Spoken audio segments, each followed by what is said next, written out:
আসসালামু আলাইকুম, কি অবস্থা সবার? আশা করি অনেক ভালো আছো। আলহামদুলিল্লাহ আমিও ভালো আছি। চলো আজকে নতুন একটি লেকচার শুরু করি। তা হচ্ছে কেমিস্ট্রি 5 নম্বর অধ্যায়, কেমিস্ট্রি সেকেন্ড পেপার 5 নম্বর অধ্যায়, অর্থনৈতিক রসায়ন। প্রথমেই একটু ক্লিয়ার করে দেই এই অধ্যায়টা সম্পর্কে। এই অধ্যায়টার মুখস্থ জিনিস বেশি।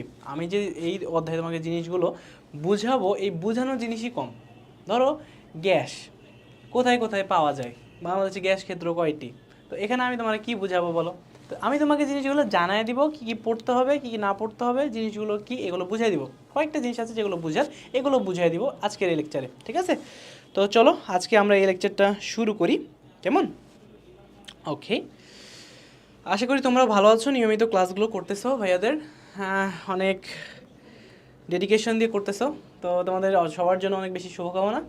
চলো আজকে লেকচারটা শুরু করি। সেটা হচ্ছে অর্থনৈতিক রসায়ন, মানে এই রসায়ন পড়ে আমরা অর্থনৈতিকভাবে কিভাবে লাভবান হইতে পারি সেই জিনিসগুলো আমরা এই ভিডিওতে দেখব, ঠিক আছে? অন্য ভিডিওতে আমরা কি করতাম, রাসায়নিক বিক্রিয়া ঘটাইতাম, কিন্তু এগুলো দেখব এই ভিডিওতে যে আমাদের লাইফে আমরা কিভাবে রসায়ন থেকে উপকার পেতে পারি বা উপকৃত হতে পারি, তাই না?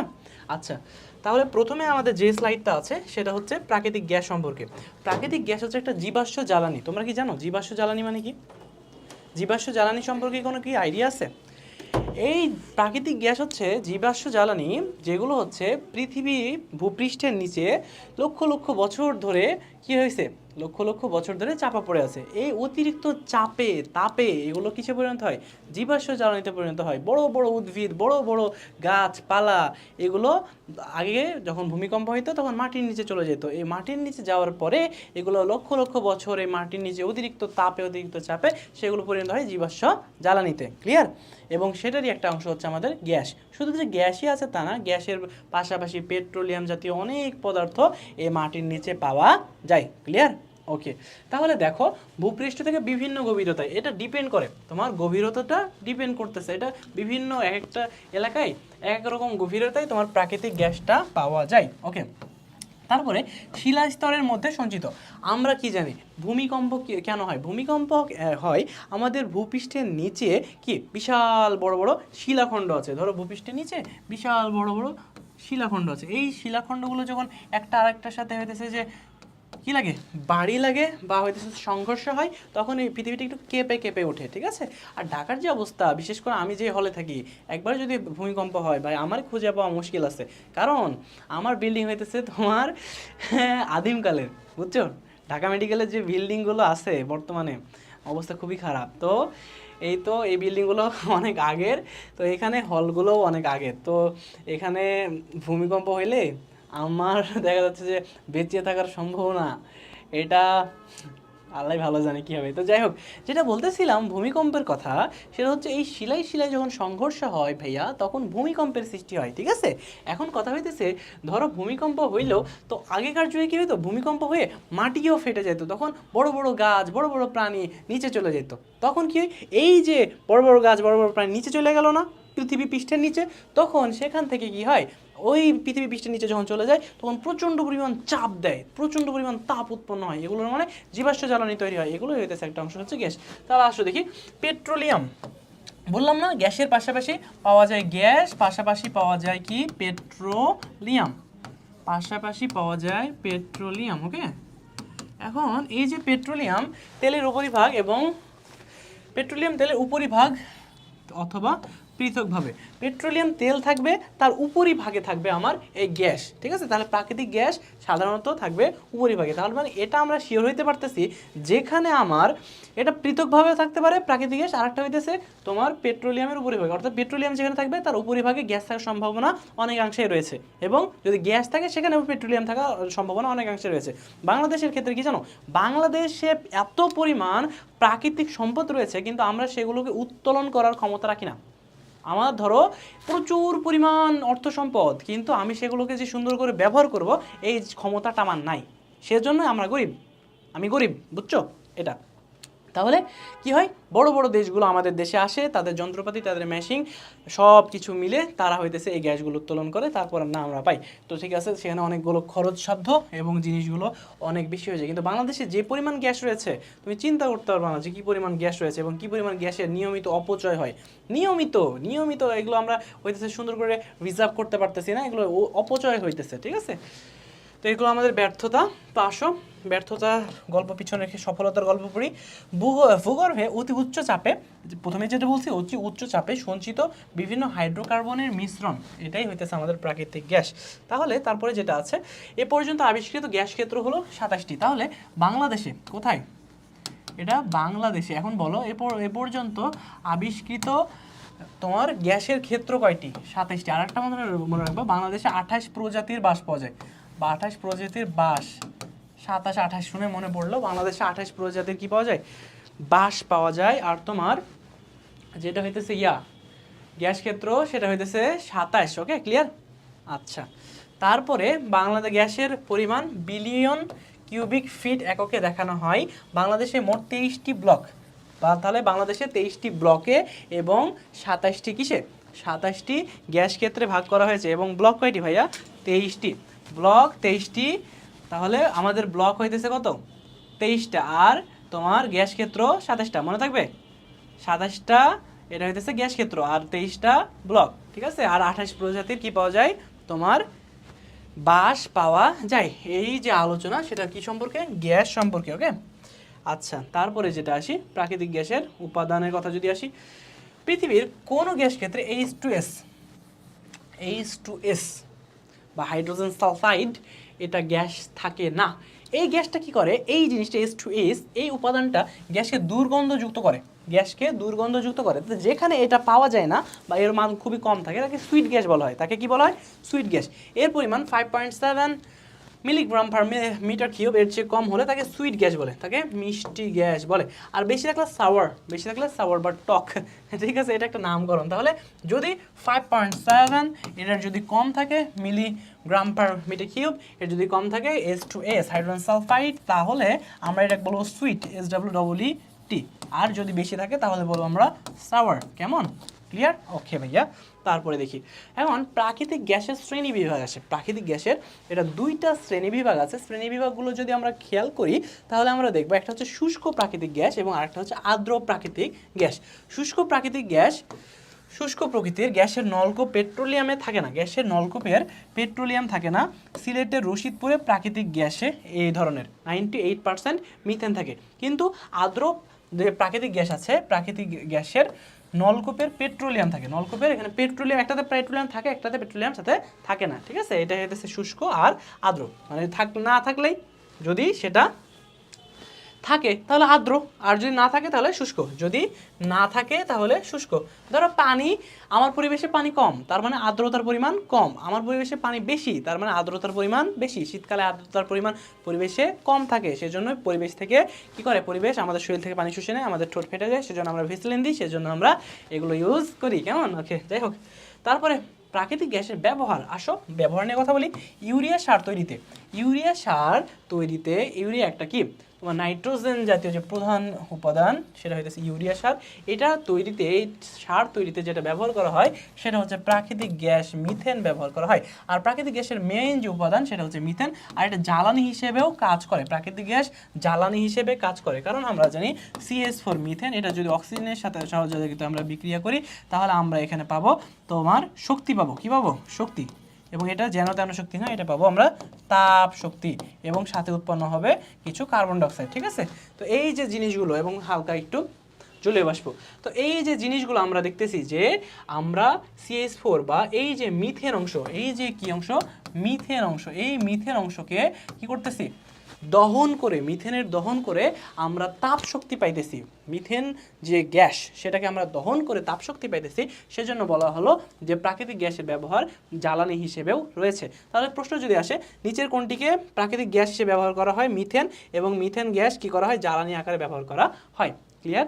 ওকে ভাইয়া। তারপরে আসো প্রাকৃতিক গ্যাসের অন্যান্য ব্যবহার শিখি। প্রাকৃতিক গ্যাসের উৎপাদনে বিদ্যুৎ উৎপাদনে ব্যবহার করা হয়। প্রাকৃতিক গ্যাসটাকে কাজে লাগিয়ে বিদ্যুৎ উৎপাদন করা হয়। শিল্পক্ষেত্রে ব্যবহার হয়েছে, চা বাগানে ব্যবহার হয়েছে।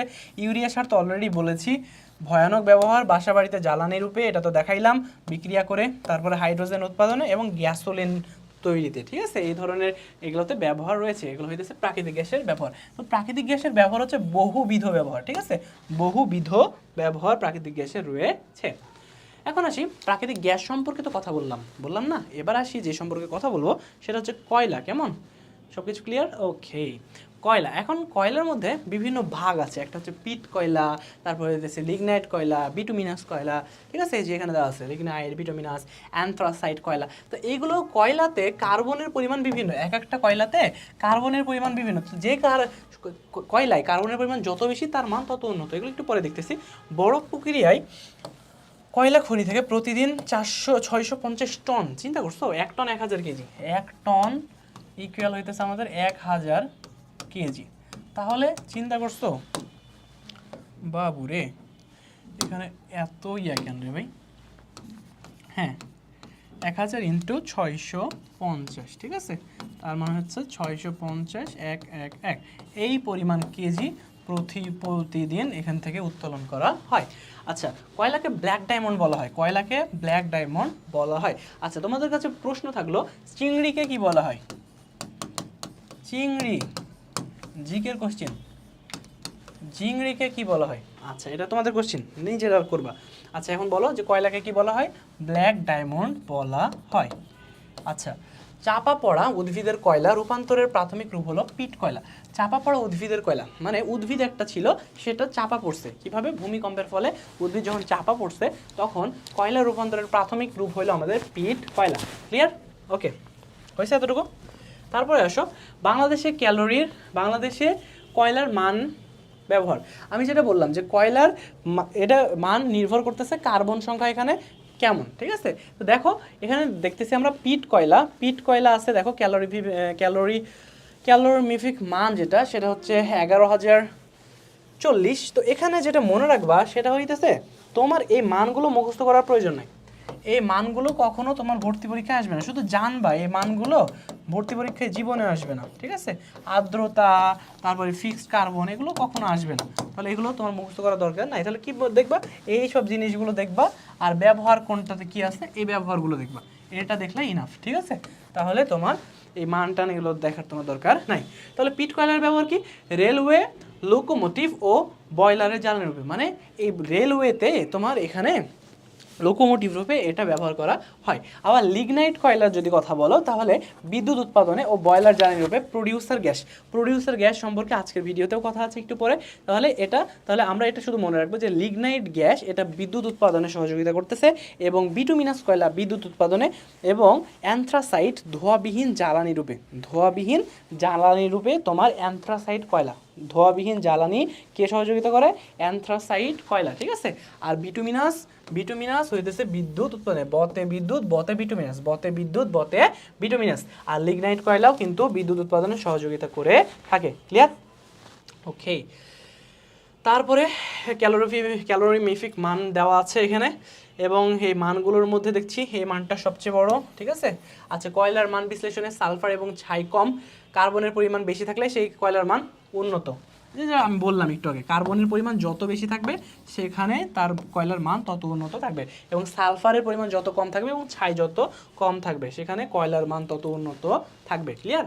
আচ্ছা, তাপশক্তির উৎস রূপে, ঠিক আছে, কয়লার ব্যবহার। কারণ এই যে এই কয়লাকে কিন্তু পুড়ানো হয় দিয়ে তাপ শক্তি আমরা পাই, কারণ কয়লার মেন যে উপাদান সেটা হইতেছে কার্বন, ঠিক আছে। কয়লার মেন যে উপাদান সেটা হচ্ছে কার্বন। যে কথা আছে না যে কয়লা ধুইলে ময়লা যায় না, তো আমরা বলবো কয়লা ধুলে কার্বন যায় না, কারণ কি যদি কয়লার একটা সামান্য পরিমাণও থাকে ওইটা হইতেছে আমাদের কার্বন। রাসায়নিক শিল্পে বিজারক রূপে ব্যবহার করা হয়, অ্যারোমেটিক যৌগ উৎপাদনে ব্যবহার করা হয়, ঠিক আছে। এখন আসবো কোন গ্যাস। এই যে কোন গ্যাসটা কি এবং এটার সংকেত কি, গুরুত্বপূর্ণ 100%, ঠিক আছে। এগুলো মুখস্থ করতে হবে যে ওয়াটার গ্যাস, তখন তোমাকে যেন না দেখে বলতে পারো কার্বন মনোক্সাইড প্লাস হাইড্রোজেন, এটাকে বলা হয় ওয়াটার গ্যাস। যখন বলবে মিথেন তখন বলবে CH4, যখন বলবে সংশ্লেষ গ্যাস তখন বলবে কার্বন মনোক্সাইড প্লাস 3 অণু পানি। দেখো এখানে ওয়াটার গ্যাসের ক্ষেত্রে কার্বন মনোক্সাইড প্লাস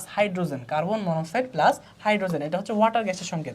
মিথেনের ক্ষেত্রে CH4, মানে আমাদের হইতেছে মিথেন। আচ্ছা, সংশ্লেষ গ্যাস হচ্ছে কার্বন মনোক্সাইড আর 3 অণু হাইড্রোজেন, এখানে ছিল এক অণু, আর এখানে হয়ে গেল 3 অণু, ঠিক আছে। আচ্ছা, আর এটা হচ্ছে মনে রাখবা টুকু টুকু প্রডিউসার, বলো বলো আমার সাথে সাথে বলো। মনে করো আমাদের একটা স্যার ছিল বুঝছো রাজশাহীতে, নাম হচ্ছে টুকু স্যার। টুকু কি করে স্যার কি করে তো তোমার ইংলিশ পড়াইতো, ঠিক আছে? টুকু স্যার রাজশাহীতে ইংলিশ পড়াই। তো তুমি মনে রাখবে যে টুকু টুকু প্রডিউসার, টুকু প্রডিউসার মানে এই টু সিও কু, সিও কু বা সিও কো মানে টুকো টুকো টুকো, যেখানে মানে 2 অণু কার্বন মনোক্সাইড যেখানে থাকবে সেটা হইতেছে প্রডিউসার গ্যাস। যেখানে 2 অণু কার্বন মনোক্সাইড থাকবে সেটা হইতেছে প্রডিউসার গ্যাস। সাথে থাকবে নাইট্রোজেন, সাথে থাকবে নাইট্রোজেন, কি থাকবে সাথে থাকবে নাইট্রোজেন, কারণ এই প্রডিউসার গ্যাসের সাথে নাইট্রোজেন থাকবে, কারণ হইতেছে এটা প্রডিউসার গ্যাসের সঙ্গে থাকছে। প্রভাবক ও তাপমাত্রা, প্রভাবক এগুলো দেখবা, তবে মুখস্থ করার প্রয়োজন নেই, খুব একটা আসে না। আচ্ছা ব্যবহারগুলো একটু দেখবা, যে শিল্প চুল্লি জ্বালানি, আচ্ছা ধাতু নিষ্কাশনে বিজারক এগুলোর রূপে ব্যবহার করা হয়, জ্বালানি রূপে সবগুলোতেই মোটামুটি জ্বালানি বিজারক এগুলোর ব্যবহার রয়েছে। জ্বালানি, ঠিক আছে, বিজারক মানে জ্বালানি বিজারক এই ব্যবহারটা কমন, জ্বালানি এবং ব্যবহার বিজারক, জ্বালানি এবং বিজারক কি বললাম, জ্বালানি এবং বিজারক এই দুইটা জিনিস কমন, বিজারক এই দুইটা জিনিস এখানে কমন। ওকে, তারপরে আসি যে এলপিজি সম্পর্কে আমরা জানি কি জানি, নিম্ন আণবিক ভর বিশিষ্ট হাইড্রোকার্বনের মিশ্রণ, ক্যালোরিফিক মান এটা জীবনে আসবে না, গন্ধহীন। এলপিজি হচ্ছে গন্ধহীন, বিষক্রিয়া নেই, তাতে শ্বাসরোধের সম্ভাবনা থাকে। আচ্ছা আচ্ছা, সিলিন্ডারে গ্যাস আছে কিনা তা জানার জন্য তীব্র গন্ধযুক্ত মারক্যাপটান যৌগ ব্যবহার করা হয়। ধরো একটা সিলিন্ডারে গ্যাস আছে কিনা বা এই গ্যাস থেকে বের হচ্ছে কিনা, ধরো এইটা যদি গন্ধ না থাকতো কিন্তু পরিবেশে আসলে ঠিকই কিন্তু সেটা হইতেছে কি করবে, আগুন জ্বালা ফেলবে। তো এখন ধরো এই সিলিন্ডার থেকে গ্যাস বের হইতেছে, এখন আমি বুঝতে পারতেছি না যে আসলে গ্যাস বের হইতেছে কিনা। কেন বুঝতে পারতেছি না? কারণ এটা গন্ধ নাই, এটার গন্ধ নাই। তো এটা যেহেতু গন্ধ নাই, আমি বুঝতে পারতেছি না, তো এই জিনিস সাংঘাতিক হয়ে যাবে। কারণ কি, কারণ এটা যখন তোমার কি আসতেছে, পরিবেশে আসতেছে, অহরহ গ্যাস আসতেছে, আর কিন্তু আমি বুঝতে পারতেছি না, তখন একটু পরে যখন বিস্ফোরণ হবে আমি তো উড়ে যাবো, চাঁদে চলে যাবো, বুঝছো? তাইলে আমার মারক্যাপটান যৌগ কেন ব্যবহার করা হয়? দুর্গন্ধ যুক্ত করার জন্য, ঠিক আছে? তাহলে মাঝে মধ্যে খারাপ লোকও, আমাদের আশেপাশে খারাপ লোক থাকে না, পৃথিবীতে খারাপ লোক থাকে না, এই খারাপ লোকও দরকারি, ঠিক আছে? তো এই মারক্যাপটান যৌগ এটা খারাপ, তাও দরকারি। কারণ কি, এই গন্ধ দ্বারা আমরা বুঝতে পারি যে কি আমাদের এখানে গ্যাস আসতেছে, আমাদের এখন ওই সিলিন্ডারটা নির্দিষ্ট দূরত্বে সরায় রাখতে হবে বা প্রয়োজনীয় ব্যবস্থা গ্রহণ করতে হবে। যেমন খারাপ লোকরা আমাদের কষ্ট দেয়, খারাপ লোকরা আমাদের প্রচুর পরিমাণ কষ্ট দেয়, এই কষ্ট দেয় বলেই আমরা ভালো সময় ভালো ফিল করি। একটু আমরা ধরো যখন এই খারাপ লোকের থেকে দূরে থাকি তখন আমরা পৃথিবীটাকে সুখকর মনে করি, মানে পৃথিবীটা থেকে আমরা সুখ অনুভূত হয় আমাদের, ঠিক আছে? তো খারাপ লোক যদি না থাকতো তাহলে তো সুখের মূল্য হইতো না। আচ্ছা, কয়লার তরল জ্বালানি অ্যালকেন জ্বালানি উৎপাদনের পদ্ধতিকে ফিশার পেপস পদ্ধতি বলা হয়। আচ্ছা বলা হইলো, এটা তোমার জন্য গুরুত্বপূর্ণ না, একটু মনে রাখবা। ইউরিয়া উৎপাদনের মূলনীতি প্রভাবক ব্যবহার করা হয়, তাপমাত্রা এবং চাপ, এটা মনে রাখবা। ইউরিয়া যখন ইউরিয়া সার উৎপাদনে প্রভাবক রূপে ব্যবহার করা হচ্ছে ফেরাস এবং অ্যালুমিনিয়াম অক্সাইড, ফেরাস এবং অ্যালুমিনিয়াম অক্সাইড ব্যবহার করা হচ্ছে, ঠিক আছে? এই ফেরাস এবং অ্যালুমিনিয়াম অক্সাইড ব্যবহার করার পাশাপাশি এখানে তাপমাত্রা 500 ডিগ্রি সেলসিয়াস, 500 ডিগ্রি, চিন্তা করছো যেখানে 100 ডিগ্রি সেলসিয়াস তাপমাত্রায়, যেখানে তোমার 100 ডিগ্রি সেলসিয়াস তাপমাত্রায় পানি গইলাভূত হয়ে যায়, মানে পানি গইলাভূত হয় না তো, পানি বাষ্পে পরিণত হয়, ঠিক আছে? সেখানে তোমার 500 ডিগ্রি দিছে, মামা খেলাটা কোথায়, চিন্তা করছো? 500 ডিগ্রি, ঠিক আছে? আর 200 এটিএম চাপ, আমাদের আশেপাশে চাপ হইতেছে 1 এটিএম, ঠিক আছে, পরিবেশে। আর এ বেটা দিছে 500, নাও ঠেলা সামলাও। আর অ্যামোনিয়া উৎপাদন করা হয় এর মাধ্যমে, এটা মনে রাখবো। তারপরে আসি, নাইট্রোজেন গঠিত ইউরিয়া সার উদ্ভিদের বৃদ্ধির জন্য প্রাথমিকভাবে প্রয়োজনীয় সার। কারণ এই নাইট্রোজেন সার যখন দেওয়া হয় উদ্ভিদে, তখন এই নাইট্রোজেন সার উদ্ভিদের মূলকে বৃদ্ধি করে, উদ্ভিদের মূলকে বৃদ্ধি করে, এই যে কাণ্ড পাতা আছে সেগুলোকে বৃদ্ধি করে। যখন উদ্ভিদের মূল বৃদ্ধি পাবে তখন সেখান থেকে উদ্ভিদ কি করবে, যখন মূল বৃদ্ধি পাবে তখন সহজে এখানে থেকে পানি নিতে পারবে, ওখান থেকে পানি নিতে পারবে জাইলেমের মাধ্যমে, কিসের মাধ্যমে, জাইলেমের মাধ্যমে, এবং এখানে খাদ্য তৈরি করতে পারবে, করে ফ্লোয়েমের মাধ্যমে আবার সারও দেখে দিতে পারবে। তো যেটা প্রয়োজন সেটা হচ্ছে নাইট্রোজেন ঘটিত সার, এবং এটা হচ্ছে অবশ্যই ইউরিয়া সার, এটা হচ্ছে ইউরিয়া সার, ঠিক আছে? এই সারের দাম অনেক কম, এবং কেন, কারণ এখানে ভর্তুকি দেওয়া হয়, ঠিক আছে, এবং প্রচুর পরিমাণে ব্যবহার করা হয় জমি জমাতে। আচ্ছা, ফসফরাস গঠিত ফসফেট সার উদ্ভিদের মূল বৃদ্ধিতে, যেটা বললাম, এই নাইট্রোজেন এটা করে থাকে, এটা করে থাকে, ফসফরাসও করে থাকে, ঠিক আছে? পটাশ সার হচ্ছে উদ্ভিদের ফুল। পটাশ সার ব্যবহার করলে অনেক সময় পটাশিয়ামের অভাবে উদ্ভিদের ফুল ফল পড়ে যেতে পারে, পটাশিয়ামের অভাবে। কার অভাবে ভাইয়া? পটাশিয়াম। কার অভাবে? পটাশিয়ামের অভাবে ফুল ফল পড়ে যেতে পারে। সেজন্য আমরা কি ইউজ করব?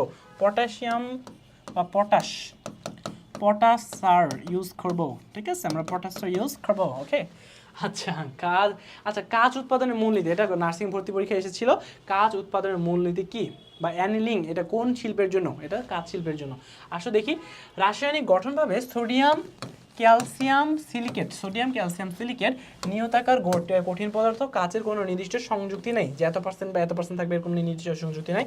কেলাসাকার কঠিন পদার্থ কাচ, সোডিয়াম ক্লোরাইড নির্দিষ্ট গলনাঙ্ক 801 ডিগ্রি সেলসিয়াস। এটা গুরুত্বপূর্ণ, গলনাঙ্কটা একটু মনে রাখবা যে সোডিয়াম ক্লোরাইডের গলনাঙ্ক কত, পানির গলনাঙ্ক 100 ডিগ্রি সেলসিয়াস, সোডিয়ামের গলনাঙ্ক 801 ডিগ্রি সেলসিয়াস, ঠিক আছে। ওকে, সংকেত শিখি, আসো। Potash K2CO3, boric acid H3BO3, borax Na2B4O7, zinc carbonate ZnCO3, kaolin বা চীনামাটি, অ্যালুমিনিয়াম অক্সাইড 2 অণু সিলিকন ডাইঅক্সাইড পানি, অ্যালুমিনিয়াম অক্সাইড 2 অণু সিলিকন ডাইঅক্সাইড পানি, অ্যালুমিনিয়াম অক্সাইড 2 অণু সিলিকন ডাইঅক্সাইড পানি, এভাবে মনে রাখবা, ঠিক আছে। রঙিন কাঁচ তৈরিতে অবস্থান্তর ধাতু ব্যবহার করা হয়। এখন কেন?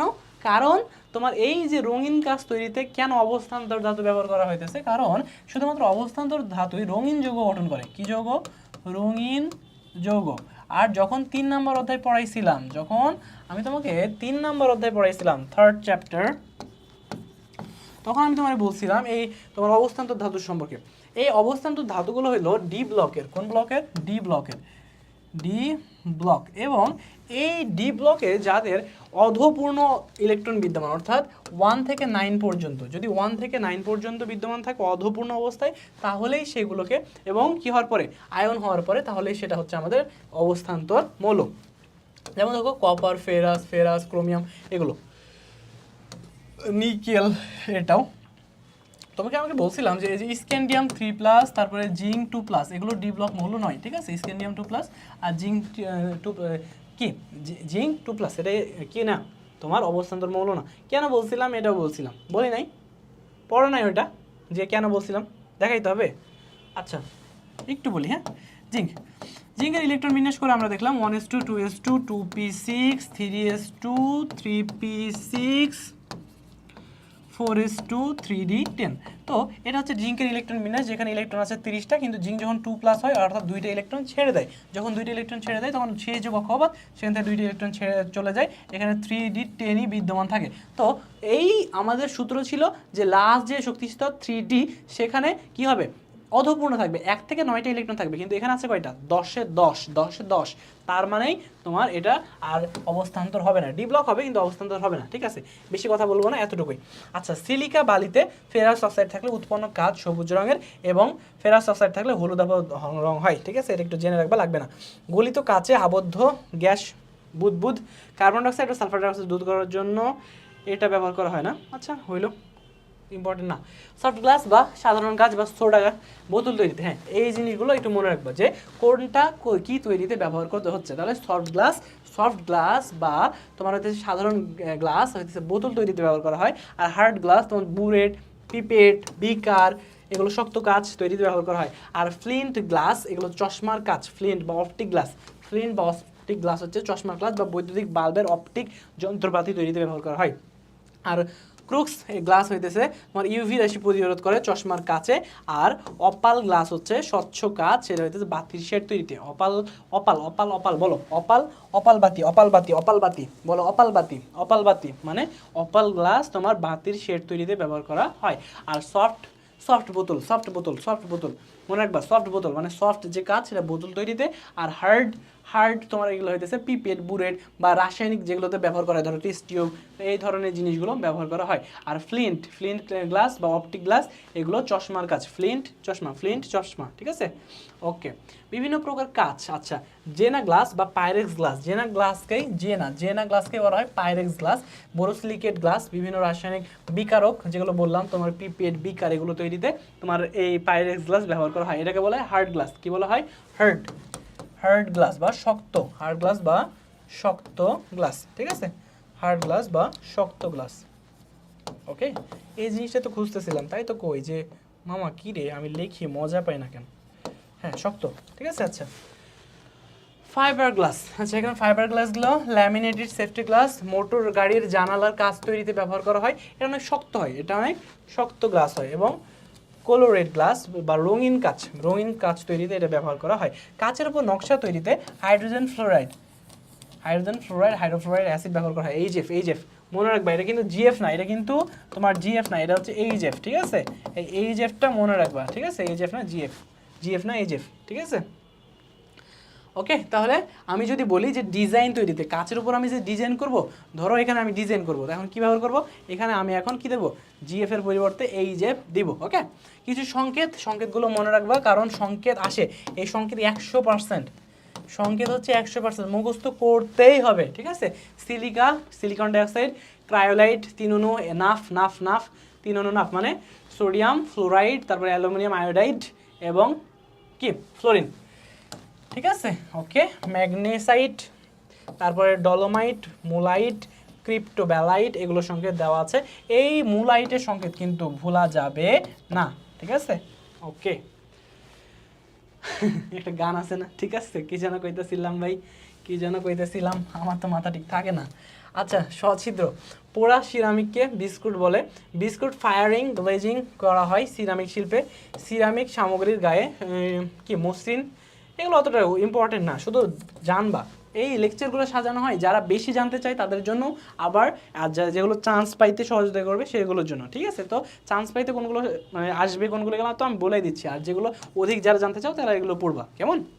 আর আমি তোমার হইতেছে বইলা দিই, আমি তোমার বলতে পারতাম ভাই এটা গুরুত্বপূর্ণ, এটা পড়, তুই লাভ কি? এটা তো আসবে না, ঠিক আছে না? তো আমি স্টুডেন্টকে চাই না যে কখনো যে হুদায় যে জিনিসটা প্রয়োজন হয় সেই জিনিসটা পড়াইতে আমি চাই না। আচ্ছা, সেলুলোজ ফাইবার কি? সেলুলোজ ফাইবার এটি উদ্ভিদের মূল কাণ্ড। তোমার এই সেলুলোজ যে জিনিসটা উদ্ভিদের কোষ প্রাচীরে থাকে, উদ্ভিদের কোষ প্রাচীরে এই সেলুলোজ থাকে, ঠিক আছে? কোষ প্রাচীরে থাকে হইতেছে সেলুলোজ। এই কোষ প্রাচীরে যে সেলুলোজটা থাকতেছে এটা কিন্তু একটা অনন্য বৈশিষ্ট্য। কেন অনন্য? কারণ তোমার প্রাণী কোষে এটা থাকে না, ঠিক আছে? না প্রাণী কোষে এটা থাকে না, সেজন্য উদ্ভিদ কোষে একটা অনন্য বৈশিষ্ট্য। আচ্ছা, সেলুলোজ ফাইবার পেপার তৈরিতে ব্যবহার করা হয়। এই যে সেলুলোজ তৈরি কি পেপার তৈরিতে, এর জন্য কি করা হয় দেখবা যে অনেক সময় গাছ, তারপরে যে বাঁশ, তারপরে হইতেছে এগুলো কি করা হয়, কাটা হয়। কি জন্য জানো? কারণ এগুলো দিয়ে পেপার তৈরি করা হয়। যেখানে কারখানা আছে যে পেপার তৈরি করা হয়, সেখানে গিয়ে দেখবা যে কাঁচামাল হিসেবে কি ব্যবহার করা হয়, কারণ এই যে সেলুলোজ দিয়ে মূলত পেপার তৈরি করা হয়, ঠিক আছে? অনেক গাছ লাগে এই পেপার তৈরি করতে। আচ্ছা, লিগনিন হলো প্রাকৃতিক ত্রিমাত্রিক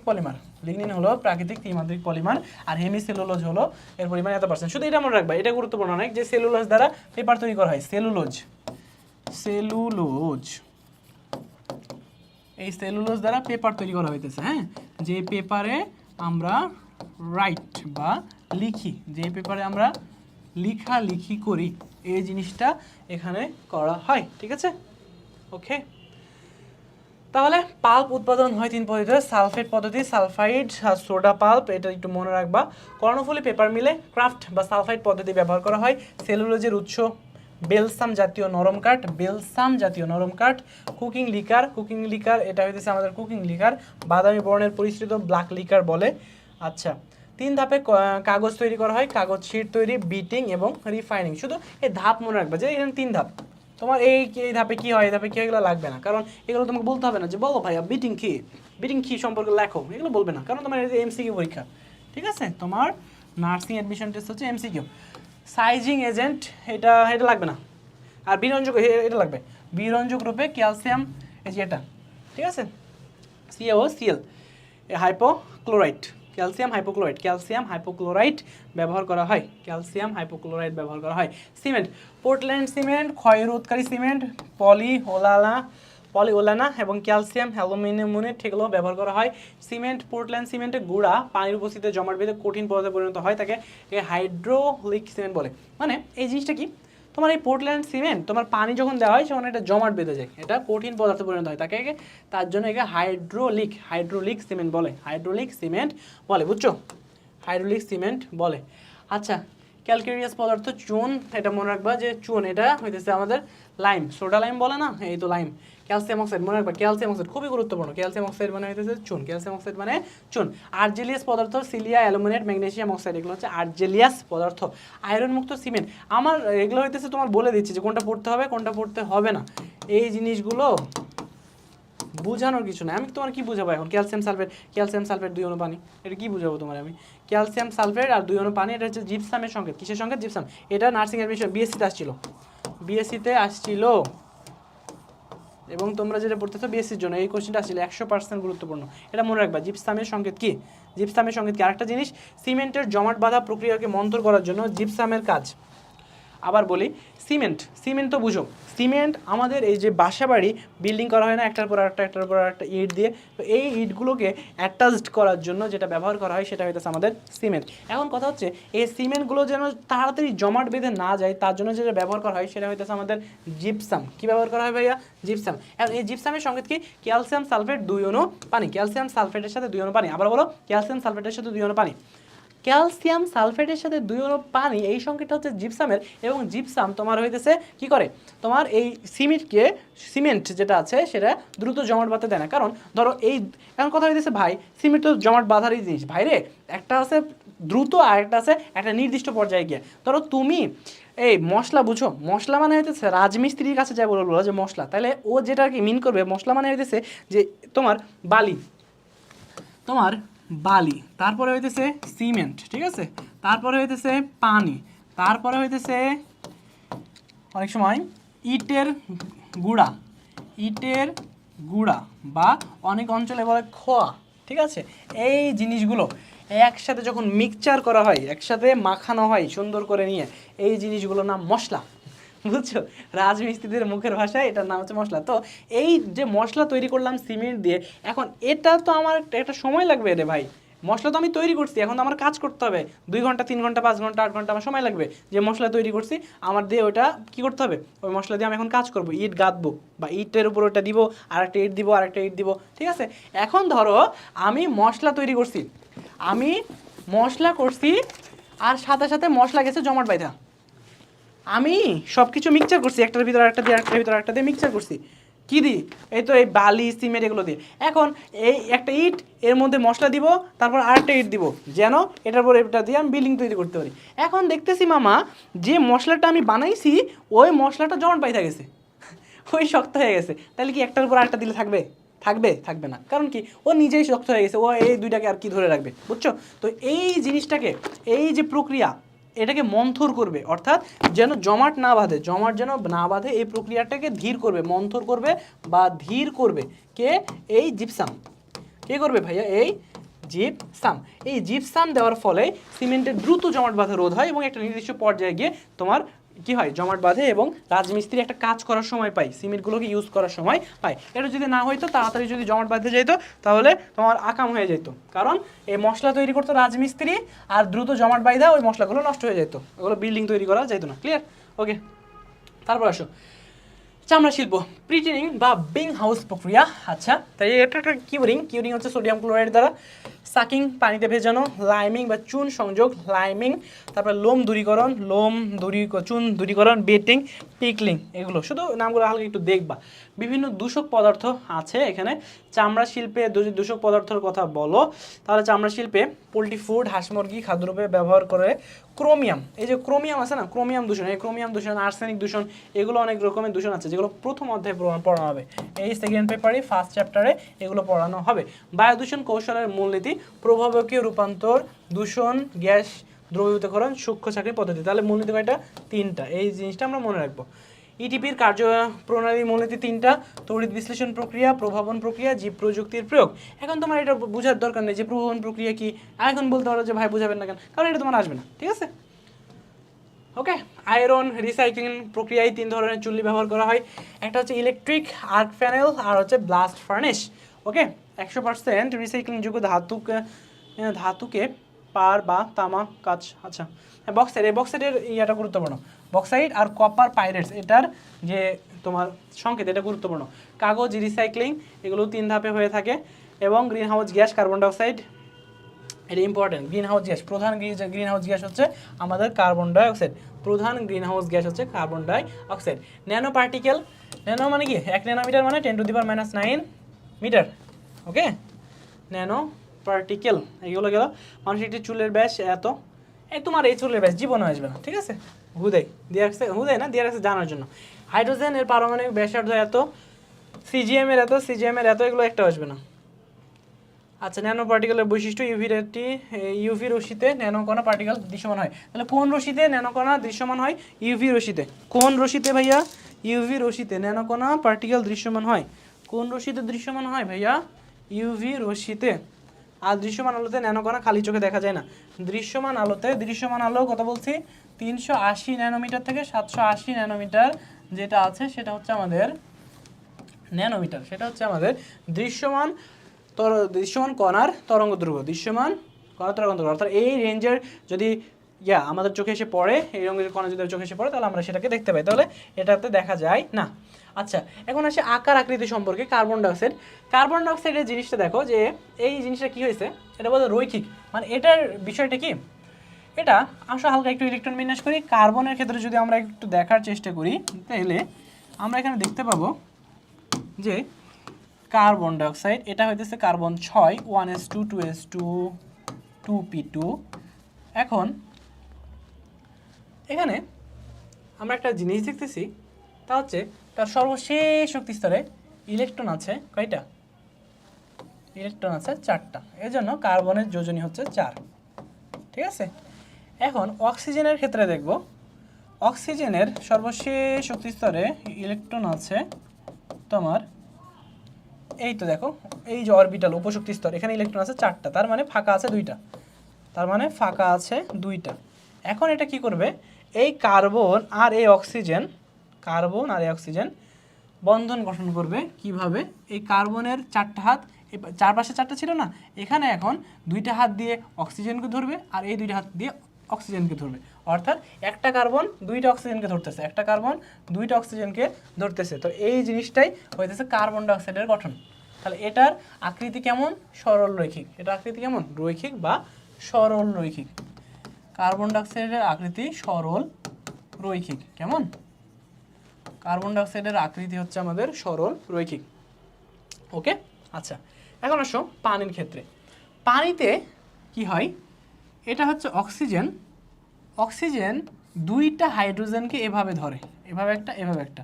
এখন এই যে মাঝখানে যে তোমার কোণ, সেটা হয় 104.5 ডিগ্রি। এটা কিন্তু অনেক গুরুত্বপূর্ণ যে পানির বন্ধন কোণ কত, পানির বন্ধন কোণ হচ্ছে 104.5 ডিগ্রি। এটা হওয়ার কথা ছিল 109 ডিগ্রি। তো এখন কেন একটু কমে যায়? কারণ হচ্ছে মুক্ত ইলেকট্রন জোড়। দেখো এখানে, এখানে দেখো, এখানে 2টা ইলেকট্রন আছে না, এটা আর এটা তোমার কি করতেছে? বন্ধন গঠন করতেছে, কিন্তু এটা তো মুক্ত, মুক্ত না, এই যে এটা আছে এটাও মুক্ত।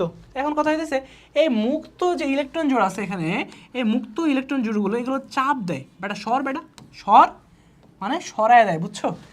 এই যে অক্সিজেন আর হাইড্রোজেনকে চাপ দেয়, যখন চাপ দেয় 2 পাশ থেকে, তখন এই বন্ধন আর এই বন্ধন কাছাকাছি চলে আসে, তখন 109 এর পরিবর্তে হয় 104, ঠিক আছে। তাহলে এই যে ঘটনা, এটা হচ্ছে ভি শেপ। কি গঠন? তাহলে প্রশ্ন যদি আসে যে পানির গঠন কেমন, প্রশ্ন যদি আসে পানির গঠন কেমন, তাহলে বলবো ভি শেপ। কি শেপ ভাইয়া? V shape. আর যদি কোশ্চিন আসে যে কার্বন ডাইঅক্সাইডের গঠন কেমন, তাহলে বলবো সরল রৈখিক। মনে থাকবে? তাহলে কার্বন ডাইঅক্সাইডের গঠন কেমন? সরল রৈখিক, যার ভর হচ্ছে 44 আর পানির হইতেছে 18 ভর, আর এর গঠন হইতেছে ভি আকৃতির। এখন CH4 মিথেনের ক্ষেত্রে কি হয়, এর যে 4 দিকে যে হাইড্রোজেন ছিল, মানে 4টা যে হাত ছিল, এখানে 4 দিকে 4টা হাইড্রোজেন যুক্ত হয়, 4টা হাইড্রোজেন মিলে এখানে মিথেন তৈরি করে, এর জন্য এটা বলে চতুস্থলকীয়। এটা কি? চতুস্থলকীয়। আর সালফার SF6 এটা হচ্ছে অষ্টতলকীয়, কারণ কি S8 হিসেবে থাকে, S8 হিসেবে থাকে এবং এটা একটা অষ্টতলকীয় গঠন নির্ণয় করে। আর দৈত্যাকার অণু কোনটি? সিলিকন ডাইঅক্সাইড, কারণ সিলিকন ডাইঅক্সাইড হীরক। ধরো হীরকের ক্ষেত্রে কি হয় তোমারে বলি, তোমরা আমি অনেকদিন কিন্তু দেখাইছি কিনা ভুলে গেছি। তো এই হীরকের ক্ষেত্রে কি বলছিলাম যে হীরকের গঠনটা কি আসলে, যে একটা আছে ডায়মন্ড, ডায়মন্ড মানেই কিন্তু হীরক, ঠিক আছে। ডায়মন্ড মানে কি? হীরক, ডায়মন্ড। আর একটা হচ্ছে গ্রাফাইট। গ্রাফাইটের ক্ষেত্রে এই জিনিসটা ভিন্ন, কিন্তু হিরোকের ক্ষেত্রে কি আমি তোমার বলি, এটা হচ্ছে একটা কার্বনের সাথে আর একটা কার্বন যুক্ত হওয়ার একটা প্রক্রিয়া, ঠিক আছে। এখানে দেখো এভাবে এভাবে মানে যুক্ত হতেই থাকবে, যুক্ত হতেই থাকবে, এভাবে এভাবে দেখো প্রত্যেকটা কার্বনে কিন্তু দেখবা যে কি হয়েছে, প্রত্যেকটা কার্বনে দেখবা এভাবে একটার সাথে একটা যুক্ত হতে আছে, ঠিক আছে। এই যে প্রক্রিয়া সেটাই হইতেছে আমাদের হিরো। এই যে গঠন, বিশাল একটা দৈত্যাকার অণু তৈরি করবে, একটা দৈত্যাকার অণু তৈরি করবে, ওকে। এভাবে তোমার চলতে থাকবে, চলতেই থাকবে, চলতেই থাকবে, কার্বনের সাথে কার্বন, কার্বনের সাথে কার্বন, মানে কার্বনের সাথে কার্বন, মানে কার্বনের সাথে কার্বন, হ্যাঁ। আচ্ছা, টেক ইট পজিটিভ, ওকে। তো এই যে বিশাল একটা গঠন, সেটা হচ্ছে তোমার কিসের গঠন, হিরোকের গঠন। এখন এটাও তাই, সিলিকন ডাইঅক্সাইড এটাও তাই গঠন করে। তাহলে আকৃতি ক্লিয়ার। তাহলে এখান থেকে আমরা যদি প্রশ্ন আসে যে কার্বন ডাইঅক্সাইডের আকৃতি কীরূপ, তাহলে আমরা দিব রৈখিক। কি দিব? রৈখিক। যদি আসে পানির আকৃতি কীরূপ, তাহলে দিব ভি শেপ। আর যদি আসে CH4 মিথেনের আকৃতি চতুস্তলকীয়, SF6 অষ্টতলকীয়, আর দৈত্যাকার অণু হচ্ছে সিলিকন ডাইঅক্সাইড, ওকে ক্লিয়ার। তারপরে এসো ন্যানোকণা সম্পর্কে শিখি। ন্যানোকণা হচ্ছে কার্বন ন্যানোকণা, ফুলারিন বা বাকি বল গ্রাফিন, কার্বন ন্যানোটিউব। সবচেয়ে ছোট টেস্ট টিউব হিসেবে পরিচিত কার্বন ন্যানোটিউব, সবচেয়ে ছোট টেস্ট টিউব হচ্ছে কার্বন ন্যানোটিউব। এটা একটু মনে রাখবা। হিরোক বিদ্যুৎ পরিবাহী হলেও গ্রাফাইট বিদ্যুৎ সুপরিবাহী। হিরোক বিদ্যুৎ অপরিবাহী, হ্যাঁ হিরোক বিদ্যুৎ অপরিবাহী হলেও গ্রাফাইট বিদ্যুৎ সুপরিবাহী। এখন এটা কেন হয় তোমার আমি বলি। কি বলছে এখানে? এখানে তোমারে বলছে হিরোক, বলছে কি হিরোক, কি বলছে অপরিবাহী, অপরিবাহী। আর তোমার বলছে গ্রাফাইট, এই গ্রাফাইট বলছে সুপরিবাহী, সুপরিবাহী। এখন কথা হইতেছে দুইটা তো কার্বন থেকে আসছে মামা, কিভাবে জানি লাগলো রে। আচ্ছা, এই দুইটাই কার্বন থেকে আসছে, বুঝছো? তোমার গ্রাফাইট বলো আর হইতেছে হিরোক বলো, দুইটাই কার্বন থেকে আসছে। কিন্তু বিষয়টা হয়েছে কি মামা, শোনো, যে এই অপরিবাহী, এটা হইতেছে হিরোক অপরিবাহী আর গ্রাফাইট সুপরিবাহী হওয়ার কারণ হইতেছে এখানে তোমার মুক্ত ইলেকট্রন থাকে না। একটু আগে এই চিত্রটা দেখাইলাম না, কার্বন কার্বন কার্বন এভাবে যুক্ত হতেই থাকে, কার্বন কার্বন। তো এভাবে যখন যুক্ত হতে থাকে তখন দেখা যায় কি, তখন আমাদের দেখা যায় হয়েছে সবগুলো কি 4টা করে হাত হয়েছে, 1 2 3 4, 1 2 3 4, দেখো সবগুলো 4টা করে হাত পূর্ণ হয়েছে, দেখছো 1 2 3 4, 1 2 3 4, সবগুলোতে 4টা করে হাত। কার্বনের যোজনী 4 এবং এগুলোর প্রত্যেকটা হাত একটা আরেকটার সাথে যুক্ত, এবং এখানে কোনো ফাঁকা হাত নাই, ফাঁকা হাত নাই বা ফাঁকা যোজনী নাই বা ফাঁকা ইলেকট্রন বা ইলেকট্রন নাই, কিছুই নাই, ফাঁকা হাত নাই, কিছুই নাই। তো যেহেতু ফাঁকা কিছুই নাই, অবশিষ্ট ফাঁকা হাত নাই, প্রত্যেকটা হাত পূর্ণ। দেখো কার্বনের যোজনী 4, এখানে প্রত্যেকটার সাথে যুক্ত, তার মানে ফাঁকা যোজনী নাই, ফাঁকা ইলেকট্রন নাই, ফাঁকা অরবিটাল নাই, অবশিষ্ট ইলেকট্রন নাই। সেজন্য এটা তোমার কি করবে না, তোমার বিদ্যুৎ পরিবহন করবে না। কারণ কি, বিদ্যুৎ পরিবহন মানে ইলেকট্রনের প্রবাহ, বিদ্যুৎ প্রবাহ মানে ইলেকট্রনের প্রবাহ। ধরো ইলেকট্রনের যখন প্রবাহ হবে তখনই সেটা বিদ্যুৎ প্রবাহ, ইলেকট্রনের প্রবাহ মানে কি বিদ্যুৎ প্রবাহ। এখন গ্রাফাইটের ক্ষেত্রে কি, গ্রাফাইটে এটা একটু খেয়াল করো, এটা হইতেছে তিনটা করে যুক্ত থাকে, আর এটা স্তরে সাজানো থাকে, গ্রাফাইট স্তরে, আর এটা ধরো 4টা করে। হ্যাঁ, এখানে দেখো এটা হইতেছে তোমার গ্রাফাইটের গঠন, হ্যাঁ এটা হইতেছে তোমার গ্রাফাইটের গঠন। এখানে দেখো 1টা 2টা 3টা, এখন একটা আঁকায় নেই, তারপর আমি তোমার বলতেছি, দেখাই তাহলে বুঝতে পারবা। দেখো ভাইয়া, একটা হাত কার্বনের, 2টা হাত 3টা হাত হয়েছে, কার্বনের 1টা হাত 2টা হাত 3টা হাত, এই কার্বনের 1টা হাত 2টা হাত 1টা 3টা হাত, এটার জন্য 1টা হাত 2টা হাত 3টা হাত, ঠিক আছে। এখন বলবা এটার জন্য এটা নিচ্ছেন, এটার জন্য এটা নিচ্ছেন, কারণ দুইটাই তো, কারণ 2টা কার্বনই কি করছে, একটা বন্ধন কি শেয়ার করছে, তার মানে প্রত্যেকটা কার্বন 3টা করে, প্রত্যেকটা কার্বন 3টা করে হাতে আবদ্ধ, ঠিক আছে, একটা করে হাত ফাঁকা না। একটা তোমরা হাতের বিষয়গুলোকে বুঝতেছো যে হাত জিনিসটা দেখে বোঝাচ্ছি, যোজনে বোঝাচ্ছি ভাইয়া। কার্বন দেখো, কার্বনের ইলেকট্রন বিন্যাস যদি করি তাহলে কার্বন 6, এখানে দেখো 1s2 2s2 2p2। এই যে দেখো সর্বশেষ কক্ষপথে ইলেকট্রন আছে 4টা। এখন কি হয় তোমার এই পি অরবিটাল ফাঁকা না, পি অরবিটাল যখন এই কার্বনকে উত্তপ্ত করা হয় তখন যেহেতু এটার পি অরবিটাল ফাঁকা, তখন কি হয় এখানে 4টা যে যোজনী আছে না, এখানে 4টা যোজনী সৃষ্টি হয়। এই 4টাই কি করে বন্ধন গঠনে অংশ নেয়, এই 4টে ইলেকট্রন কি করে বন্ধন গঠনে অংশ নেয়, সেজন্য বলা হয় হাত 4টা। তো এখানে বন্ধন গঠন করতেছে কয়টা? 3টা না, 3টা, তাহলে একটা করে থাইকা যাচ্ছে, ওই একটা যে মুক্ত থাকতেছে ওইটাই তোমার ইলেকট্রন পরিবহন করে। এই যে তোমার দেখাইলাম গঠন, সেটা হইতেছে গ্রাফাইটের গঠন, আর গ্রাফাইট তোমার ইলেকট্রন পরিবহন করে। তাহলে মনে রাখবো গ্রাফাইট সুপরিবাহী, আমার সাথে সাথে বলো গ্রাফাইট সুপরিবাহী, বলো গ্রাফাইট সুপরিবাহী। আর হীরক অপরিবাহী, গ্রাফাইট সুপরিবাহী। আবার গ্রাফাইট তোমার সুপরিবাহী কিন্তু হীরক অপরিবাহী। হীরক সবচেয়ে কঠিন পদার্থ, হীরক হইতেছে মামা তোমার সবচেয়ে কঠিন, বুঝছো, প্রচুর কঠিন, অনেক শক্ত। হীরক হচ্ছে সবচেয়ে কঠিন পদার্থ এবং এটা কাঁচ কাটতেও ব্যবহার করা হয়, কাঁচ কাটতেও হীরক ব্যবহার করা হয়। আর কাঁচের ডিজাইন করতে তো বললাম যে হাইড্রোজেন ফ্লোরাইড ব্যবহার করা হয়। ক্লিয়ার? এতটুকু ক্লিয়ার বুঝছো ভাইয়া? হয়েছে? আচ্ছা, এতটুকু যদি ক্লিয়ার হয় তারপর আসো ন্যানোকণার ধর্ম, অপটিক্যাল, যান্ত্রিক, চৌম্বকীয়, বৈদ্যুতিক। ঠিক আছে, এগুলো গেল। এখন বর্ণ, এটা হচ্ছে বর্ণ, গলনাঙ্ক, এটা অতটা ইম্পর্টেন্ট না। শিল্পক্ষেত্রে কাপড়, খাদ্যদ্রব্য, প্যাকেজিং, ব্যাকটেরিয়া প্রতিরোধ দুর্গন্ধ করতে ন্যানো সিলভার ব্যবহার করা হয় কোথায়? খাবার, কাপড়, খাদ্যদ্রব্য, প্যাকেজিং এগুলোতে ন্যানো কণা ব্যবহার করা হয়ে থাকে। হয়েছে? আচ্ছা, তারপরে যদি আসি যে বৈদ্যুতিক শিল্পে ন্যানোকণার ব্যবহার, বৈদ্যুতিক পরিবহন দক্ষতা, সেমিকন্ডাক্টর তৈরিতে, ফটোলেন্সের দক্ষতা, মেমোরি সংগ্রহ এগুলো তৈরিতে ব্যবহার করা হয়।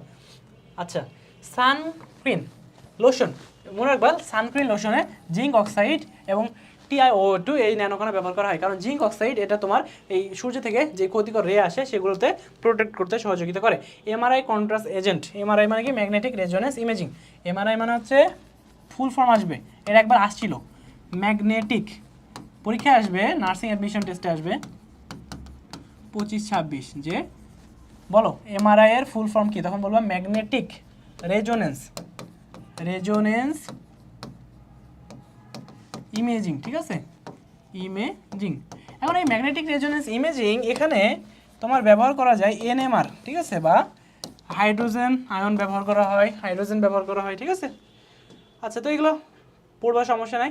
এখন আসো কোন কোন এমসিকিউ নার্সিং অ্যাডমিশন টেস্টে এসছে, কোন এমসিকিউগুলো নার্সিং অ্যাডমিশন টেস্টে কোন এমসিকিউগুলো এসেছে, এই জিনিসগুলো আমরা এখন দেখব। আমাদের কিন্তু বেসিক শেষ, আমাদের বেসিক ডান। আমরা এখন কি করব? এমসিকিউ দেখব, তারপরে আমরা বই দেখব। এখন আমরা যেটা দেখব সেটা হচ্ছে আমাদের এমসিকিউ টপিকগুলো দেখব, যে কোন কোন এমসিকিউ থেকে বিগত সালে আমাদের কোশ্চেন এসেছে। আরেকটা জিনিস যেটা দেখব, আমরা বই দেখব, যে বই কোথায় কোথায় এসেছে এবং কোনগুলো পড়া দরকার। ঠিক আছে, আচ্ছা, কক্ষ তাপমাত্রায় নিচের কোনটি তরল থাকে? এখন দেখো, বলো। সিমেন্ট দেখছো? সিমেন্ট তো আমরা দেখছি বাসা বাড়িতে, যখন দেখছি শক্ত অবস্থায় থাকে এবং কি বালি অবস্থায়, শক্ত অবস্থায় থাকে। ঠিক আছে, নাইট্রোজেন এটাও তরল থাকে না, কেরোসিন এটা তরল থাকে, কক্ষ তাপমাত্রা এটা তরল থাকে, কেরোসিন তরল থাকে, অক্সিঅ্যাসিলিন এটাও না। ঠিক আছে, তাহলে কক্ষ তাপমাত্রায় তরল থাকে কে? কেরোসিন। আচ্ছা, প্রাকৃতিক গ্যাসের প্রধান উপাদান, আমি বলছি প্রাকৃতিক গ্যাসের প্রধান উপাদান হইতেছে মিথেন, যেটাতে জ্বালানি হিসেবে ব্যবহার করা হয়।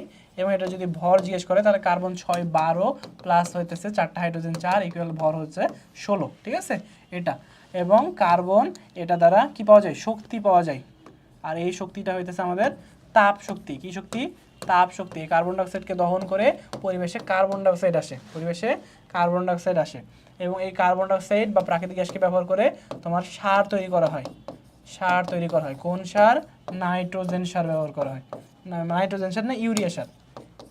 ঠিক আছে, ইউরিয়া সার তৈরি করতে এটা ব্যবহার করা হয়। এছাড়া শিল্পক্ষেত্রে ব্যবহার করা হয় এবং অন্যান্য ব্যবহার রয়েছে। ক্লিয়ার? আচ্ছা, প্রাকৃতিক গ্যাসে তাহলে কি থাকে? প্রধানত থাকে মিথেন। আচ্ছা, কয়লার মূল উপাদান কার্বন, কোনো সন্দেহ নাই, কয়লার মূল উপাদান কার্বন। জিপসামের সংকেত, এটা আমি বলবো না, এটা তোমার আমি কইছি যে এটা 100% ইম্পর্টেন্ট। তোমার আমি ক্লাসের লেকচারে কইছি মামা তুমি এটা তুলো, তুমি এটা তুলো নাই, তাহলে মারা খাও এখন। আমি কইছি না তোমারে যে এটা তুলতে, এটা গুরুত্বপূর্ণ। তুমি বলো এটা কি অ্যান্সার কী হবে, আমি বলবো না, তুমি বলো। সময় দিলাম 10 সেকেন্ড, 10 সেকেন্ড, তাড়াতাড়ি কও যে জিপসামের সংকেত কোনটা হবে, দ্রুত। জিপসামের সংকেত হবে ক্যালসিয়াম সালফেট আর 2 অণু পানি, ক্যালসিয়াম সালফেট আর 2 অণু পানি। ওকে, আচ্ছা, প্রাকৃতিক গ্যাসের প্রধান উপাদান, এটা অলরেডি বলছি, এটা হবে মিথেন। আচ্ছা, তারপরে যেটা আছে, কোন শিল্পে অ্যানিলিং গুরুত্বপূর্ণ, কাঁচ শিল্পে অ্যানিলিং গুরুত্বপূর্ণ। এটার মধ্যে দিয়ে আচ্ছা একটা আছে, কয়লার প্রধান উপাদান কি, কয়লার প্রধান উপাদান কার্বন, কারণ বলছি কয়লা ধুলে ময়লা যায় না, কয়লা দিলেও কার্বন যায় না, কয়লা ধুইলে মানে ধৌত করলে, ঠিক আছে, একটা আছে না কথা আছে, ধৌত করি, ধুতে থাকো, ধৌ তোমার সাবান স্লো নাকি, তো এই কয়লা ধুইলে কার্বন যায় না, এটা হইতেছে আমাদের কার্বন যায় না, ঠিক আছে। এখন কেন যায় না, কারণ ন্যূনতম যদি কয়লা থাকে সেটাই তো কার্বন, কারণ কয়লার প্রধান উপাদানই হইতেছে আমাদের কার্বন। ওকে, বুঝছো ভাইয়া? বিদ্যুৎ উৎপাদনে সবচেয়ে বেশি ব্যবহার করা হয় কোনটি, সেটা হচ্ছে আমাদের প্রাকৃতিক গ্যাস, যেটা আমি বললাম। প্রাকৃতিক গ্যাসের প্রধান উপাদান হচ্ছে মিথেন, সেটাও আমি তোমাকে বলেছি। নিচে কোন যৌগটি প্রাকৃতিক গ্যাসের উপাদান নয়, দেখো এইটা হইতেছে প্রাকৃতিক গ্যাসের উপাদান নয়, কারণ এরা তোমার মিথেন, ইথেন, প্রোপেন এই জিনিসগুলো তোমার হইতেছে যে প্রাকৃতিক গ্যাসের উপাদান, মিথেন, ইথেন, প্রোপেন, বিউটেন। কিন্তু কথা হচ্ছে যখন তোমার এই যে সংখ্যা সি এর সাথে যখন বেশি পরিমাণ সংখ্যা থাকবে, অর্থাৎ 10-এর যখন 8-এর যখন উপরে চলে যাবে, 10-এর উপরে চলে যাবে, তখন সেটার প্রাকৃতিক গ্যাস থাকবে না, ঠিক আছে। এই জিনিসগুলো যখন বড় সংখ্যা চলে আসবে তখন সেটা প্রাকৃতিক গ্যাসের উপাদান নয় বলে পরিগণিত হবে, ঠিক আছে। তাহলে এগুলো প্রাকৃতিক গ্যাসের উপাদান, এগুলো তো মেন পার্সেন্ট, মিথেন সবচেয়ে বেশি পরিমাণে, তারপরে এগুলো থাকে, তবে এই যে আরটা এটা উপাদান নয়, ঠিক আছে। এই ছিল তোমাদের আজকের লেকচার, বেসিক শেষ করছি, এমসিকিউ যেগুলো নার্সিং ভর্তি পরীক্ষায় আসছে সেগুলো শেষ করছি। এখন তোমারে আমি একটু দেখানোর চেষ্টা করব যে এই যে বাবুরে, এই যে বইটা যে আনলাম, বইটা থেকে কি পড়া যায়, এই বই থেকে আমরা কি পড়বো এটা এখন আমরা একটু দেখব। ওকে, তোমার ফোকাস ঠিক করতে হবে আর একটু, এবার ঠিক আছে, আশা করি ঠিক আছে, হ্যাঁ ওকে। তাহলে আমরা যেটা এখন দেখতেছি সেটা হচ্ছে বইয়ে কি পড়বো, এখান থেকে কিছু পড়ার নাই, যেটা পড়তে হবে সেটা হচ্ছে বাংলাদেশে 28টি গ্যাস ক্ষেত্র, সিলেটের জাহিগঞ্জ দেশের 28তম, তবে বাংলাদেশে রয়েছিল 27টি, এবং সর্বশেষ সেটা হচ্ছে 28তম হচ্ছে সিলেটের জাহিগঞ্জে, ঠিক আছে। আবিষ্কৃত গ্যাস ক্ষেত্র এটা একটু দেখবা। তারপরে আমরা দেখব গ্যাস ক্ষেত্র আগে ছিল 27টি, বর্তমানে গ্যাস ক্ষেত্র হইতেছে 29টি, ঠিক আছে, বাড়ছে আগের চেয়ে, এটা একটা জিনিস। সিলেটের রশিদপুরে গ্যাসে 98% মিথেন রয়েছে, এবং তোমার হাইড্রোজেন সালফাইড ক্লাস আজকে কিন্তু বলেছি যে হাইড্রোজেন সালফাইড তোমার গ্যাসের গন্ধের জন্য দায়ী, দুর্গন্ধ তৈরি করে, কি তৈরি করে, দুর্গন্ধর জন্য দায়ী, এবং এটা যদি উপস্থিত থাকে তাহলে বলে সাওয়ার, উপস্থিত যদি না থাকে একটা নির্দিষ্ট পরিমাণ তাহলে বলে সুইট গ্যাস, ঠিক আছে। এগুলো ক্লিয়ার করছি, এগুলো পড়বা। শিল্পক্ষেত্রে শুধুমাত্র ইউরিয়া সার তৈরিতে প্রাকৃতিক গ্যাস ব্যবহার করা হয়, এগুলো একটাও লাগবে না, এগুলো ভুল করে পড়বা না, ঠিক আছে। আচ্ছা, এটার উদাহরণ, এই ফুল ফর্মটা একটু দেখবা। কয়লাকে জীবাশ্ম বলা হয়, এটা দিয়ে আজকের ক্লাস শুরু করছিলাম। আচ্ছা, তারপরে পিট কয়লা, এগুলো একটু দেখবা, তবে এগুলো মুখস্থ করার দরকার নাই। এই যে ক্যালোরিমিতিক মান আছে, এই ক্যালোরিমিতিক মান তোমার মুখস্থ করার দরকার নাই, কারণ তুমি ডাক্তার হবে না, তুমি হবে নার্স, তোমার মেডিকেলের জন্য এগুলো নার্সিংয়ের জন্য এগুলো গুরুত্বপূর্ণ না। বড় কয়লার ক্যালোরিমেট্রিক মান দরকার নাই। আচ্ছা, তারপরে কোন গ্যাসের মিশ্রণ তোমার এই যে ওয়াটার গ্যাস কী দ্বারা তৈরি হয়, এটা খুব গুরুত্বপূর্ণ। কোল গ্যাস গুরুত্বপূর্ণ, তোমার সংশ্লেষ গ্যাস এটা। তারপরে আছে টুকো প্রডিউসার, দেখো আছে টুকো প্রডিউসার প্লাস নাইট্রোজেন, এটা গুরুত্বপূর্ণ। তারপরে এই জিনিসটা একটু দেখবা, তারপরে চলে আসে পরে, এগুলো কোনোটাই লাগবে না, একটাও লাগবে না। অ্যামোনিয়া উৎপাদনে তোমার এই জিনিসটা তাপমাত্রাটা 500 ডিগ্রি সেলসিয়াস, 200 ATM চাপ, আর তোমার হইতেছে ফেরাস, ঠিক আছে, আর অ্যালুমিনিয়াম অক্সাইড, এগুলো গুরুত্বপূর্ণ। এগুলোর মাধ্যমে ইউরিয়া তৈরি করা হয়, ঠিক ঠিক আছে, এই জিনিসগুলো একটু হালকা করে দেখবা, অতটা গুরুত্বপূর্ণ না। আচ্ছা, এই যে সংকেতগুলো আছে এই সংকেতগুলো দেখবা, এই সংকেতগুলো দেখবা, বিশেষ করে যে বোরাক্স, বোরিক অ্যাসিড, ঠিক আছে, এগুলো যেন ভুল না হয়। মনে থাকবে ভাইয়া, মনে থাকবে, এগুলো যেন ভুল না হয়। 3টি উপাদান, কাচের মূল উপাদান, এগুলো গেল। তারপরে যেটা দেখবা, সফট গ্লাস, হার্ড গ্লাস পড়াইলাম না, ফিন গ্লাস, কোন গ্লাস থেকে কী তৈরি হয় এগুলো মনে রাখবা। চশমার কাচ যে ফিন গ্লাস থেকে তৈরি হয়, এই মেডিকেলে 1819 আসছিল এটা, ক্রু গ্লাস। তাহলে এটা মনে রাখবা যে কোন গ্লাস থেকে কী তৈরি হইতেছে। তবে তোমার এই যে রাসায়নিক সংকেত এগুলো মনে রাখার কোনো দরকার নাই, এগুলো মনে রাখার কোনো দরকার নাই। আর এটা মনে রাখবা যে হাইড্রোজেন ফ্লোরাইড, এটা দ্বারা কি করা হয়, তোমার কাচের উপর নকশা করা হয়, কাচের ওপরে নকশা করা হয়। ওকে, তারপরে যেগুলো দেখতে হবে এগুলো লাগবে না, এগুলো লাগবে না। কুকিং লিকার, কুকিং লিকার হালকা একটু দেখতে পারো, তবে এগুলো আসে না। ওকে, তারপরে যেটা দেখব, পোর্টল্যান্ড সিমেন্ট। পোর্টল্যান্ড সিমেন্ট শুধু 3 স্তরে সম্পন্ন করা হয়, সিমেন্ট উৎপাদন 3 স্তরে, শুধু এটা জেনে রাখবো, কয় স্তর, 3 স্তর, কয় স্তর, 3 স্তর। আচ্ছা, তারপরে যেটা আছে সেটা হচ্ছে, এগুলো লাগবে না, যেগুলো স্কিপ করতেছে এগুলো লাগবে না। ক্রোম ট্রেনিং, পিএইচ, পিএইচটাও লাগবে না, পিএইচও লাগবে না। তারপরে যদি আসি, প্রভাবকীয় রূপান্তর, এগুলো শুধু হেডলাইন পড়বা, ঠিক আছে। যেই প্রসেসগুলো আছে প্রসেসের শুধু হেডলাইন, এইচ এল দ্বারা বোঝায় হেড লাইন। দেখো একটা লাগানো নাই, মানে একটাও লাগবে না, শুধু হেডলাইনগুলো একটু পড়বা। ওকে, জিঙ্ক অক্সাইড কণা ব্যবহার করা হয় তোমার সানিয়াতে, ঠিক আছে। এই ছিল তোমাদের আজকের ক্লাস। আর এই যে এমসিইউগুলো আছে না, এই এমসিইউগুলো পড়বা। কারণ কি, দেখো দেখো কোন শিল্পে প্রাকৃতিক গ্যাস কাঁচামাল হিসেবে ব্যবহার করা হয়, প্রাকৃতিক গ্যাস কোন শিল্পে কাঁচামাল হিসেবে ব্যবহার করা হয়। তাহলে এই সব জিনিসগুলো, ইউরিয়া সার তৈরিতে কাঁচামাল কোনটি, এই সব জিনিসগুলো। তারপরে পরিবেশে তোমার সবচেয়ে বেশি কোন গ্যাস, সবচেয়ে কম কোন গ্যাস, এই জিনিসগুলো আসতেছে। তার মানে প্রত্যেকটা জিনিস এখান থেকে পড়তে হবে, প্রত্যেকটা জিনিস। এই যে প্রডিউসার, প্রডিউসার মানে টুকো প্রডিউসার, টুকো টুকো টুকু প্রডিউসার, টুকু প্রডিউসার, শুধু মনে রাখবো টুকু প্রডিউসার। তাহলে কোশ্চেনগুলো টুকু প্রডিউসার, প্রডিউসার, তাহলে কোন জিনিসগুলো কিভাবে আসতেছে বুঝতে পারছো, কোন জিনিসগুলো কিভাবে আসতেছে বুঝতে পারছো। তবে আবার এগুলো পড়তে যাও না, এগুলো পড়তে যাও না, পড়বা হইতেছে এই পর্যন্ত, এই পর্যন্ত, ঠিক আছে। এগুলো না, শুধু এই পর্যন্ত, ঠিক আছে। নিচে যেগুলো বড় কোশ্চেন আছে সেগুলো পড়ার দরকার নাই, নিচে বড় কোশ্চেন পড়ার আমার কোনো দরকার নাই, কারণ এগুলো জীবনেও আসবে না।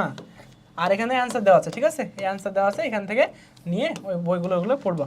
আর যদি তাও না পাও, যে ভাই আমার কাছে তো পিডিএফও নাই, আমি তো বেটা পিডিএফ নাই মানে, তুমি এইচএসসি পরীক্ষা দিছো, তোমার কাছে পিডিএফ নাই মানে, তুমি যখন এইচএসসি দিছো তখন তুমি এইচএসসি 25 ব্যাচ বা 24 ব্যাচ বা 23 ব্যাচ, এই 3 ব্যাচের স্টুডেন্ট তোমরা এই ক্লাসগুলো করতেছো, কারণ এটা বিএসসিদের জন্য ক্লাস হইতেছে। এই 3 ব্যাচের ক্লাস, তোমরা 3 ব্যাচের স্টুডেন্টরা এই ক্লাসগুলো করতেছো। তো তোমরা তো পরীক্ষাই দিচ্ছ সায়েন্স থেকে, তো সেখানে তো না থাকার কোনো প্রশ্নই আসে না, ঠিক আছে না। তাহলে তোমার পিডিএফ না থাকার কোনো প্রশ্নই আসে না। তোমাদের কাছে অবশ্যই পিডিএফ আছে, পিডিএফ নাই তোমাদের কাছে, অবশ্যই এটার পিডিএফ আছে। এই পিডিএফগুলো, পিডিএফ কেন, বই আছে, এই বই থেকে যেগুলো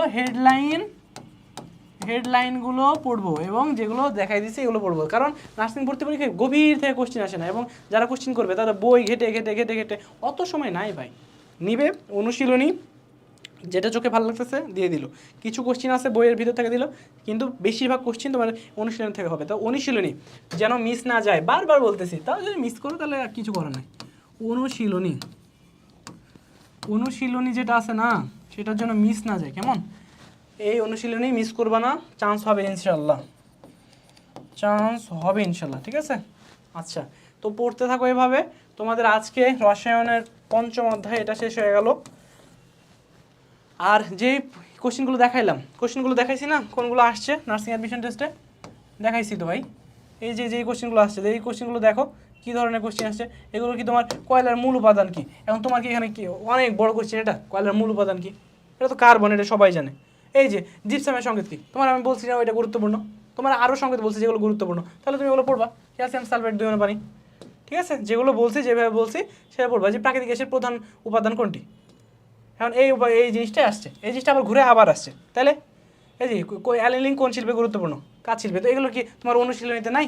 আমার বলো কোন কোশ্চিনটা নাই আমার বলো। তাহলে এই জিনিসগুলো তুমি অনুশীলনী থেকে পড়বে। কেমিস্ট্রি পড়ার মূল মন্ত্র হইতেছে তোমার তো নার্সিং অ্যাডমিশন, তোমার মেডিকেল অ্যাডমিশনেও তোমার হিউজ একটা সংখ্যক এমসিকিউ আসে ইয়ের থেকে, অনুশীলনী থেকে।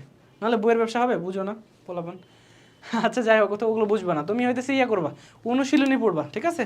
বইয়ের যে অনুশীলনীগুলো আছে সেগুলো সুন্দরভাবে সলভ করবা, আর বইয়ের যে হেডলাইনগুলো আছে সেগুলো পড়বা। আর হেডলাইন যদি বই যদি দাগানো না থাকে তাহলে টেলিগ্রামে সার্চ দিবা যে পিডিএফ লাগবে বা পিডিএফ হাব বা হচ্ছে আরও অনেক গ্রুপ আছে, ঠিক আছে?